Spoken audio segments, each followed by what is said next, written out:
Welcome to this 18th episode of Living Off the Grid in the City. This is your host, Hector Vladimir. Today is December the 9th, 2015. Edited and updated May 9th, 2024.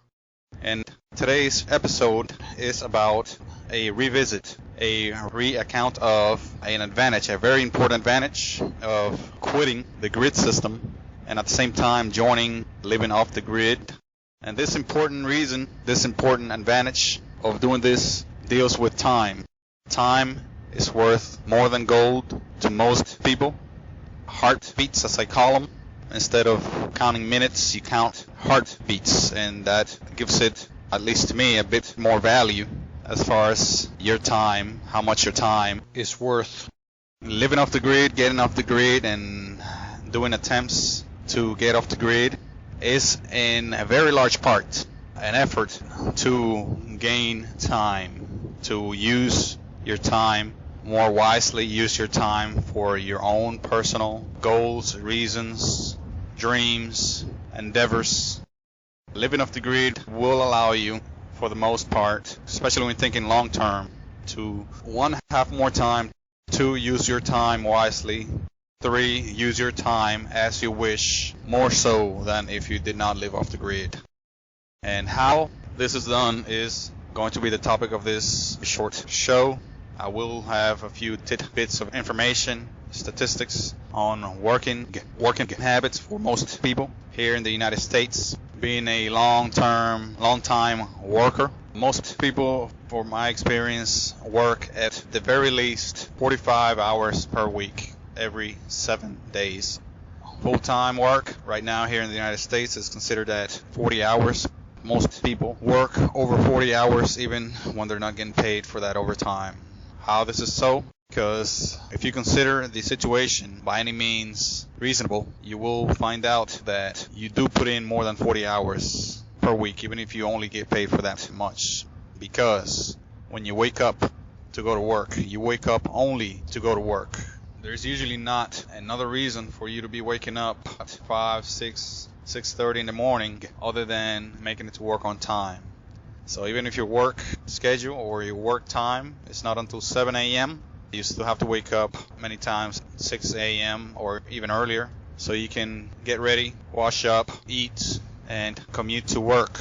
Sometimes the commute can be included within 1 hour of waking up early. It is many times 1 hour just to commute. Especially if you live in a bigger city with a lot of traffic, rush hour, you have to fight traffic all the way to work. So a lot of times it could take 30, 40, 50, 60 minutes of your day, even more sometimes, just going to work one way. That's one way.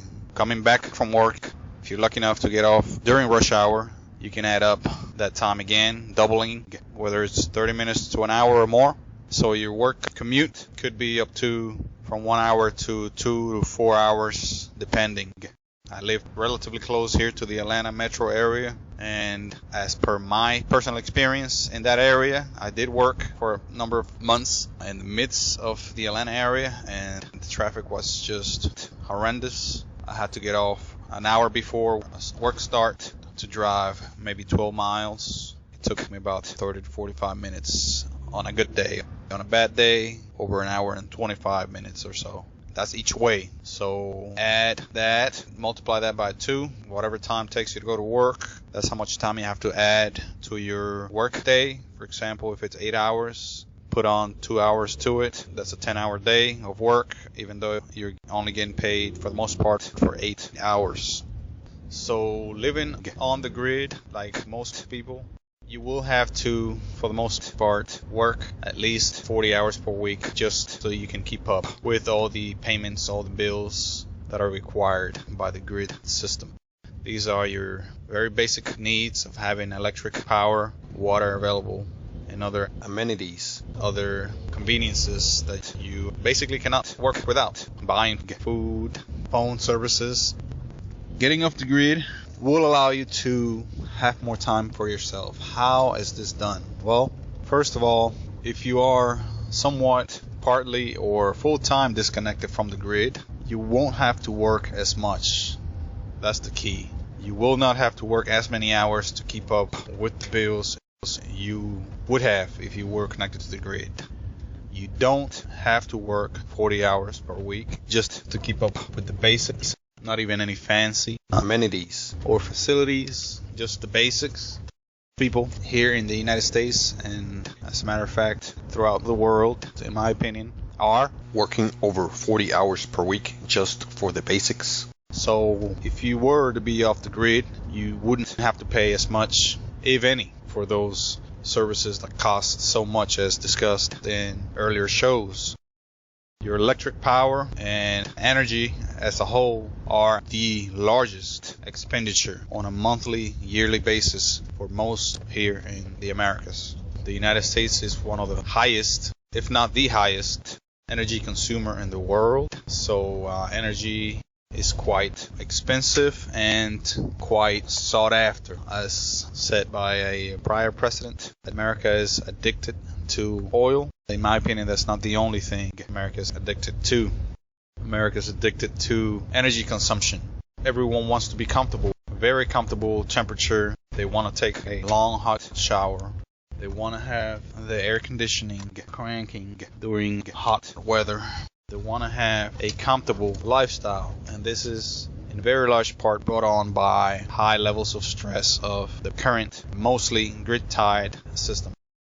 You will not have to work as many hours, thus not having to pay as many bills as a result of energy consumption. That is reason number one of how is it that getting off the grid will allow you to have more time for yourself, to do more things that you wish to do. Another reason why getting off the grid will allow you to have and use time more wisely is that you really don't have to remain employed as much as someone that is on the grid, meaning that you can work for companies or employers that are much more flexible with time, perhaps do temporary contract work, take some time off until the time comes where you need more money or more funds or more credits. Basically, your employment necessities or needs are much more flexible if you were off the grid. The less dependent on the grid, the more flexibility you would have with employers' employment in general. Let's go to the extreme here. For example, if you had zero bills from the grid system, you need zero money. This is just hypothetical thought experiment here. You would need zero money if you had zero expenditures, right? Meaning that you really don't have to earn a living. You don't have to bring a paycheck home. Meaning there is a variety of consequences to this, but I'll keep it short. You can basically have 100% of the time to yourself to do as you wish. Meaning that you can do anything you want. As Jack Fresco said, this will not necessarily make people sit on their behind and not do a damn thing. People, if they have the time to do things, more likely than not, they will spend their time attempting to create, to better themselves and others, to help and work on very important problems. So that's having 100% of the time, which is not realistic right now. Let's not kid each other. But if you, at the very least, are 25% off the grid, let's say, that would mean, theoretically, and perhaps practically, that you would have 25% of your time more available to you, since you would need 25% less of the funds required to pay for on-the-grid services.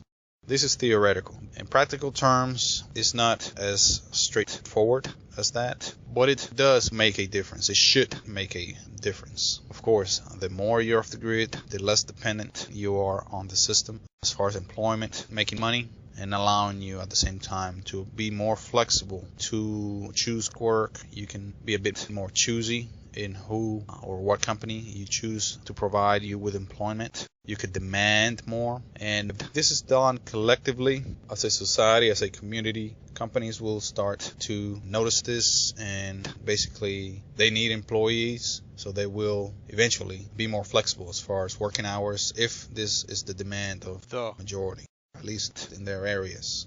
So the argument for more time available for your use, personal use, to do things that you really want to do and like doing is a very compelling argument for getting off the grid. Also, a few things that can save you time or unlock more time, have more time available for your use, is if you get off the grid, at least in part, you will be paying less bills. And paying bills does take time, effort, and sometimes some aggravation. This will be less likely, less. The more you're off the grid, the less bills you will pay, and the less time, of course, you will spend paying those bills. Trips to the bank, cutting checks, going online, paying those bills, signing up for accounts, managing accounts, etc. All of these tasks do take time and effort, and those will eventually and gradually go away as you increase your percentage of being off the grid. Commuting to work, huge amounts of time. Not only commuting to work, but commuting to buy stuff, commuting to pay bills, commuting to performing maintenance on a lot of things you own. These and other time-consuming tasks would be severely undercut if you substantially get off the grid. You will also lower the costs involved with working. I have mentioned in past episodes, working does take time, effort, resources away from work. This is not counting the time at work. And those will be very much minimized if you do get off the grid, allowing more time available for you, since you won't have to maintain yourself as much, so you can keep working, such as doctor visits, buying clothes, dressing up, dressing down, maintaining your vehicle, cooking meals for work, buying and maintaining tools for work, washing and maintaining and buying clothes for work, paying for vehicle insurance, which is mostly used to commute to work, etc. etc. Those things do take time, and when we look at all these things that seemingly are small and take little time, when you combine them all together, we do get a very substantial chunk of your life spent doing these things. So little by little, as a ripple effect, you will notice a difference in how much time you have available. This is a lot of it, at least known through personal experience. You will not need as much gas as far as gasoline for your car or diesel. You will not need as much insurance for you or your vehicle or your home, thus cutting the time needed to get those, pay for those, maintain those. You will not need as much food, as you will be working less. Hopefully you will be eating less, thus you will be buying a lot less food. Of course, the more you're off the grid, the less food you will need, and the less time and resources that will be needed to get food. So, picking up on my last point, you will be having to shop a lot less. Shopping does take a lot of time, as I discussed in an earlier show about the disadvantages of buying from conventional retail stores. Shopping does take a lot of resources as well as time. You will not need as much shopping to be done if you are off the grid, mainly because you don't need to buy and keep up with so many things, as you will have a lot more time to yourself, a lot more time doing things that you really want to do, and not worrying about the clothing that you're going to wear to work, and keep up with fashion and fad so you can impress your coworkers. You will not need to worry about that as much. So shopping will be curtailed quite significantly. Shopping for items other than clothing is to be curtailed as well.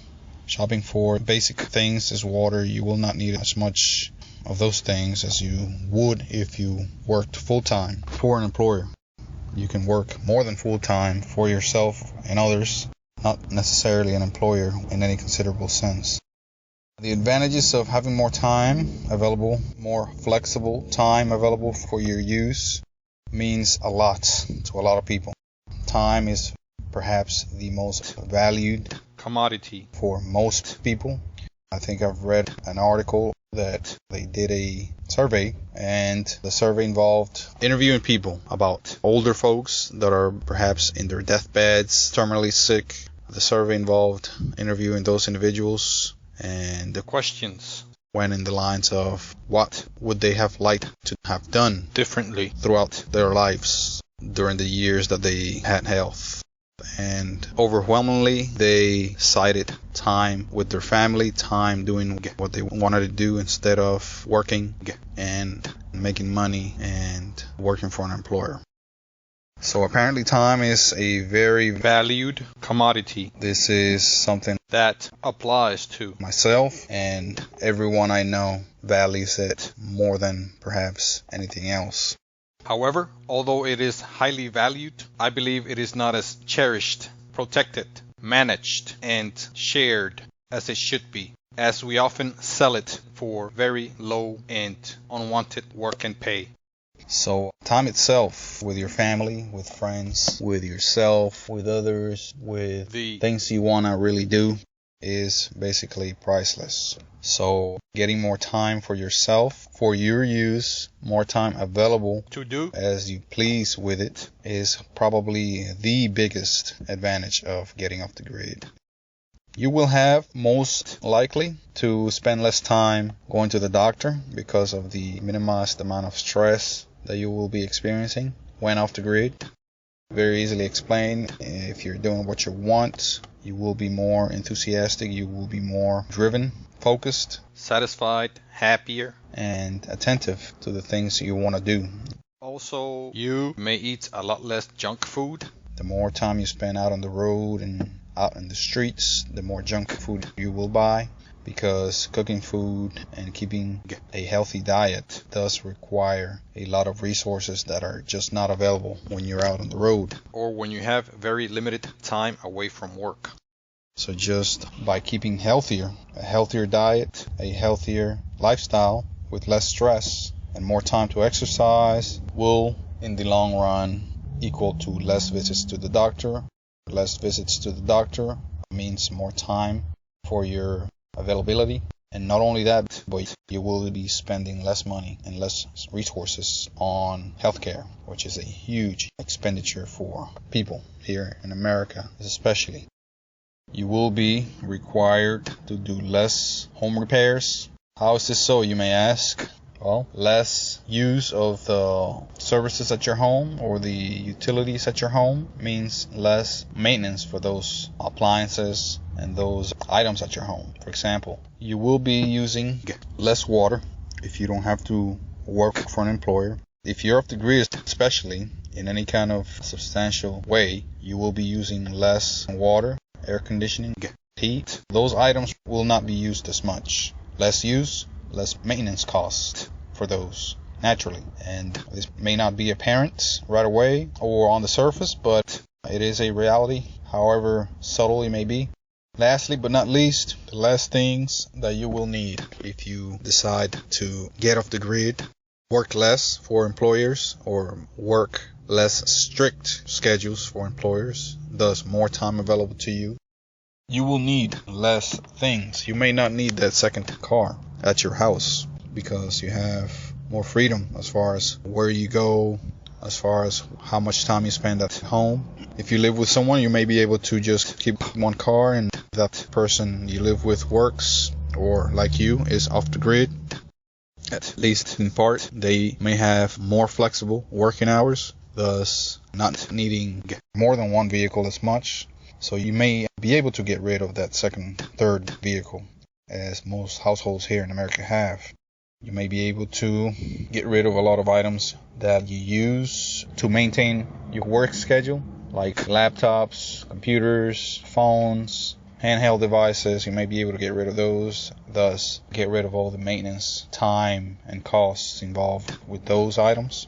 Getting rid of a car, for example, is a huge time saver because trips to the mechanic, trips to the gas station are just not there if you don't have that car. Trips to the insurance company, to the tag agency. I mean, there's an array of things that do take up time and effort with owning a vehicle, and those will most likely than not go away if you don't have that item, and all because of a ripple effect of getting off the grid.